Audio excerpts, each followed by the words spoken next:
আসসালামু আলাইকুম। আশা করি সবাই ভালো আছেন। আলহামদুলিল্লাহ আমিও ভালো আছি। তো আজকের রেসিপি হবে লাউ দিয়ে বড় রুই মাছের মাথা।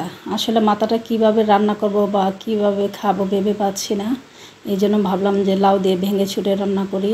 আপনারা তো দেখতে পারতেছেন, আগে মাথাটা দিয়ে দিলাম সিদ্ধর মধ্যে, সিদ্ধ হয়ে গেলে তারপর ভেঙে ছড়ে লাউটা দিয়ে রান্না করব। আর লাউ এই সিজনে অনেক খাওয়া হয়েছে, বাজারে গেলে মাথা একেবারে ঘুরে আসে কী কিনবো কি না, মানে সব সবজিগুলাই একেবারে রুচির বাইরে বাইরে মনে হয়। যত যাই কিছু বলি না কেন, আসলে লাউর তরকারিটা খেতে ভালোই লাগে এবং রান্না করতেও ভালো লাগে, বিভিন্ন মাছের সাথে যায়। আর কিছুদিন পরে পছন্দের অনেক সবজি বাজারে উঠবে, নতুন নতুন সবজি, এই সবজি কিনে খাওয়া হবে ভালো।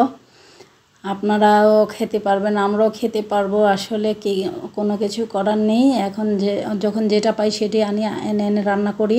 এবং বাজারে গেলে অনেক ধরনের সবজি দেখি, আসলে খাওয়ার মতো রুচি থাকে না, কোনটা রাখি কোনটা আনবো বা কোনটা না এনেই বা পারবো সেটাও চিন্তা করি। মাছের মাথার মধ্যে যদিও অনেক কাটা থাকে, তারপরও ভেঙে ছুঁড়ে রান্না করলে অনেক ভালো লাগে। আমরা যারা সংসারে রান্নাবান্না করি আসলে মাথা ঘুরে যায়, কী দিয়ে কী রান্না করব, কোন মাছ দিয়ে কোন সবজি রান্না করব, ভাবতে ভাবতে দেখা গেছে দিন এবং সময় চলে যায়।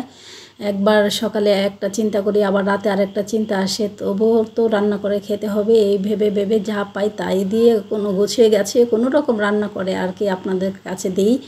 আমরাও খাই, আপনারাও দেখেন, তাতে অনেক ভালো লাগে। রান্নাটা কেমন হয়েছে জানাবেন। সবাইকে পাশে থাকার জন্য অসংখ্য ধন্যবাদ।